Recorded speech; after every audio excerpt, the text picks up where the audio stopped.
हरे कृष्णा। राधे राधे सभी को। कैसे हो आप सभी? उम्मीद है कि हमेशा की तरह परम मंगलमय होंगे, स्वस्थ होंगे, मस्त होंगे और अपने अपने कामों में व्यस्त होंगे। तो आने वाली है भक्तों निर्जला एकादशी। तो बहुत से भक्तों के मन में सवाल उठते हैं कि एकादशी का व्रत तो करना चाहते हैं पर कैसे करें। डर लगता है कहीं प्यास ना लगे, कैसे रह पाएंगे। पूरे दिन निर्जल व्रत किया जाता है, अन्न और बिना जल के, यानी कि निर्जल। जल की एक बूंद भी नहीं लेनी है, क्योंकि निर्जल का मतलब है बिना जल के व्रत।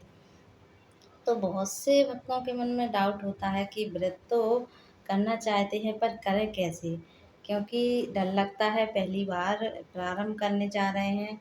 और जो भी भक्त व्रत प्रारंभ करने की सोच रहे हैं तो निर्जला एकादशी बहुत ही शुभ संयोग है, बहुत ही सबसे बड़ी एकादशी है, साल की सबसे बड़ी एकादशी जिसे कहा जाता है। तो आप बेशक व्रत कर सकते हैं। मैं कुछ आप लोगों को उपाय बताऊंगी, तरीका बताऊंगी किस तरह से आपको व्रत प्रारंभ करना है। जो मेरा अनुभव है मैं आपके साथ वो शेयर करने वाली हूँ।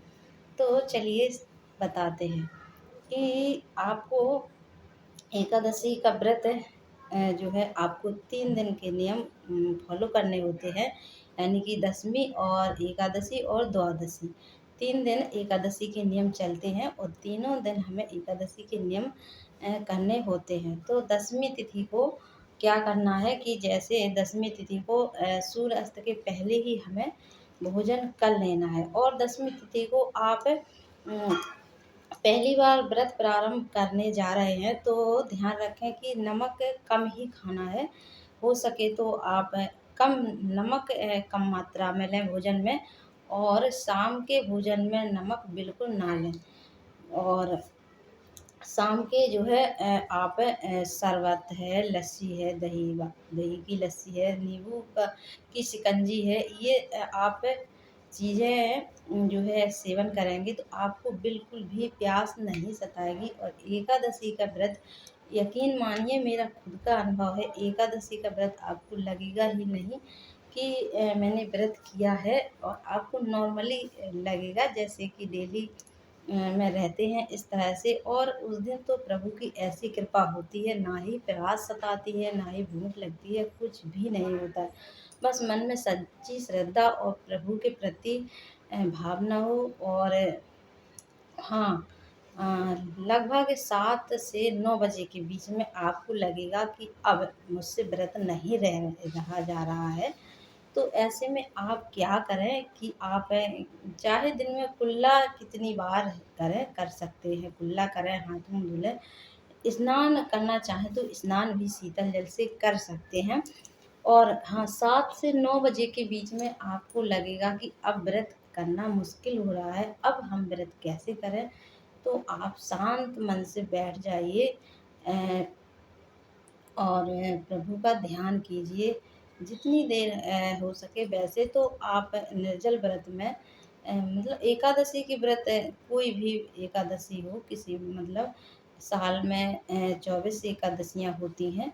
तो आप हर एकादशी को तो 3 ही दिन के नियम बताए गए हैं। 3 दिन हमें नियम फॉलो करने होते हैं और ज़्यादा से ज़्यादा प्रभु का ध्यान करें।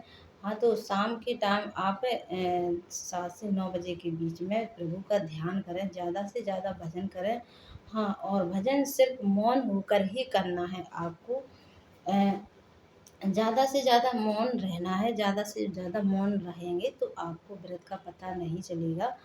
और ना ही आपको भूख लगेगी, ना ही प्यास सताएगी। ऐसा मेरा अनुभव है, मैं खुद व्रत करती हूँ निर्जल एकादशी।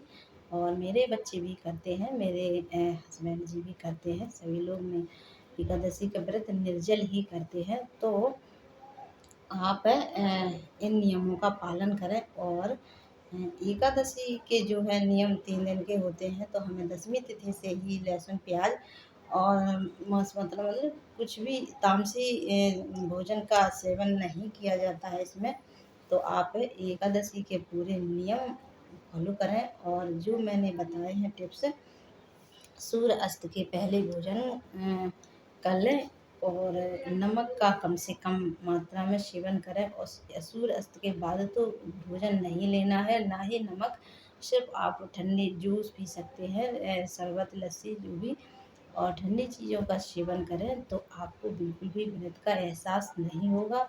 और ये व्रत आप 2025 में आने वाली है निर्जला एकादशी, तो ये व्रत 2 दिन किया जाएगा, यानी कि 6 जून को भी किया जाएगा और 7 जून को भी किया जाएगा। तो आप अपने हिसाब से देख लें कि आप किस दिन व्रत रख सकते हैं। आपके यहाँ आसपास मंदिर वगैरह हो तो वहाँ पर आप पूछ लें, जानकारी कर लें, तो इस दिन व्रत किया जाएगा। वैसे मैं तो हमेशा ही द्वादशी युक्त ही एकादशी व्रत करती हूँ, तो मैं तो 7 जून को ही व्रत करने वाली हूँ।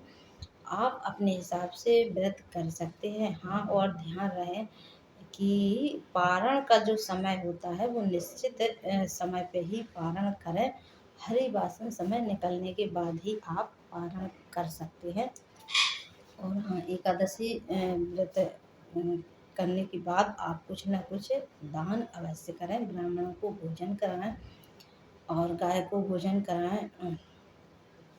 तो चलिए, छोटी सी जानकारी आप लोगों को पसंद आई हो तो प्लीज़ वीडियो को लाइक और अपने मित्रों के साथ शेयर करना बिल्कुल ना भूलें। चलिए, मिलते हैं नेक्स्ट वीडियो में, तब तक के लिए जय श्री कृष्णा, राधे राधे।